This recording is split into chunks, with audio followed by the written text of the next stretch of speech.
in this particular problem there are two charges. One charge is plus 2 into 2 microcoulomb, that means 2 into 10 to the power of minus 6 coulomb. And then I've got another charge. Another charge is how much? Plus 6 into 10 to the power of minus 6 coulomb. Okay, micro stands for, I hope everybody knows, 1 micro stands for 10 to the power of minus 6. So this is a prefix that you have to take into account. What is the distance between these two charges? Since the question does not say anything, I am going to assume it as d. Now these two charges are positively charged. Being a positive charge, what they are going to do? They will repel each other. The force of repulsion, इन दोनों charges के बीच में force of repulsion लगेगा का क्या formula होगा? बोलो जरा. C2 upon d square. Substitute कर सकते हैं इस फॉर्मूले में. C की वैल्यू कितनी है? 9 into 10 to the power of 9 into Q1 कितना है? एक है 2 into 10 to the power of minus 6 और दूसरा कितना है? 6 into 10 to the power of minus 6. और डिस्टेंस कितना है इन दोनों के बीच में? वो तो अननोन है, d स्क्वायर. लेकिन इनके बीच का फोर्स ऑफ रिपल्शन दे रखा है क्वेश्चन में. कितना फोर्स ऑफ रिपल्शन दे रखा है?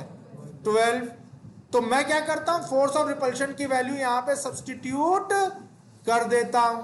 कितना फोर्स ऑफ रिपल्शन की वैल्यू सब्स्टिट्यूट करनी है? 12 is equals to 9 into 10 to the power of 9. ठीक है. एंड 2 6 कितना हो गया? 12 इंटू 10 की power minus 12 upon d square. Clear है? Let us call this as equation number 1. समझ में बात आ गई? अब यहां से तुम कर क्या सकते हो? डी स्क्वायर की वैल्यू भी फाइंड कर सकते हो चाहो तो. और अगर तुम ये नहीं भी करना चाहो, क्योंकि डी स्क्वायर की वैल्यू निकालोगे तो डी स्क्वायर की वैल्यू कितनी आ जाने वाली है? 9 into 10 to the power of 9 minus 12 into 12 upon 12. समझ में आ रही है बात? ये 12 और ये 12 कट गया. देयरफॉर डी स्क्वायर की वैल्यू कितनी आ जाएगी? 9 into 10 to the power of minus 3 metre square. क्योंकि डी स्क्वायर है तो यूनिट का ध्यान रखना. डी स्क्वायर की यूनिट क्या आने वाली है? Metre square and not metre. Is that clear? Understood by everyone? Now what the question now says, every charge is now given a extra charge of, additional charge of. याद है मैंने बताया था चार्जेस की प्रॉपर्टी है, charges are additive. Additive बताया था. Charges are additive. That means they follow the law of algebraic addition. So what will happen now? So this was the first charge. Initial charge was how much? Initial charge was plus 2 microcoulomb. minus 4 का extra charge दिया तो plus 2 minus 4 कितना हो जाएगा? minus 2 microcoulomb. समझ में इतनी बात आ गई? तो पहला चार्ज अब हो गया minus 2 microcoulomb का. Is that okay, Daksh? Now what was the second charge? plus 6 microcoulomb का चार्ज था. और उसको कितना चार्ज दे रहे हो? एक्स्ट्रा. प्रियंका कितना चार्ज दिया extra? How much additional charge are you giving? Minus 4 microcoulomb का. पहले कितना चार्ज था? 6. और कितना दिया? माइनस 4. तो नेट चार्ज कितना रह गया? 6 minus 4. Charges follow the law of algebraic addition. Remember, यहां पे किसका खेल खेल रहे हैं? किस कॉन्सेप्ट के ऊपर क्वेश्चन बन रहा है? Charges are additive. ये एक प्रॉपर्टी थी जो आपने थ्योरी क्लास में लिखी थी. एडिटिव लिखने का मतलब क्या है? दे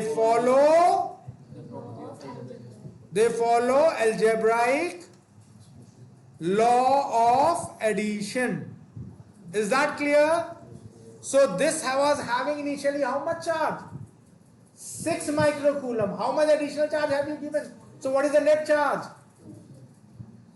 अरे कैलकुलेटर उठा के करो ना. 6 पहले था, माइनस 4 दिया, कितना हुआ? इसको करने के लिए भी अगर कैलकुलेटर की जरूरत पड़ रही है तो सोचो. 6 minus 4 is how much?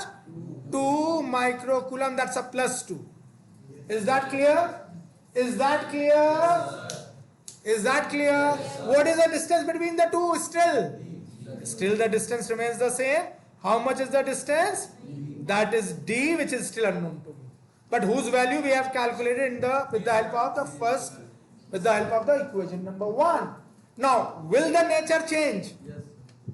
Will the nature between the two charges, the forces will change? Yes. Earlier it was. Now the charges have become like or unlike? And unlike charges attract each other. The first thing that you have to understand, the force is no longer repulsive. The force become attractive. Is that clear? Now what was the Coulombian force formula? C, what is Q1 now? 2 into 10 to the power of minus 6. Remember, while substituting in the formula, we never take the sign. Sign is just in order to help you gauge whether the forces are repulsive or attractive. मैंने पहले बोला था charges are like flavours. उन्होंने दो नाम रख दिए, एक को कह दिया पॉजिटिव और एक को क्या कहा है नेगेटिव. तो C into 2 into 10 to the power of minus 6. दूसरा चार्ज कितना है? वो पॉजिटिव है, 2 into 10 to the power of minus 6. D square की वैल्यू ऑलरेडी तुम कैलकुलेट कर चुके इक्वेशन 1 से. वो कितनी थी? 9 into 10 to the power of minus 3. You already know the expression value. C की वैल्यू कितनी है? 9 into 10 to the power of 9 into 2 into 10 to the power of minus 6. और वो भी 2 इंटू 2 को हम ऐसा कर देते, 2 2 जा 4 इंटू 10 की पावर माइनस 12 अपॉन 9 इंटू 10 की पावर माइनस 3. 9 से 9 गया, 10 to the power of minus 3 ऊपर पहुंचा, तो कितना हो गया? 4 इंटू 10 की power 9 minus 12 plus 3.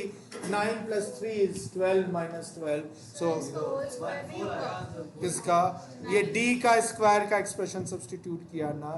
d square already हमने ले रखा है, तो उसमें स्क्वायर करने की जरूरत d नहीं था. हमने क्या निकाला था? d square. तो I hope the answer should come out to be 4 Newton and the nature will be attractive. So that's your answer, 4 Newton attractive. Is this clear to everyone?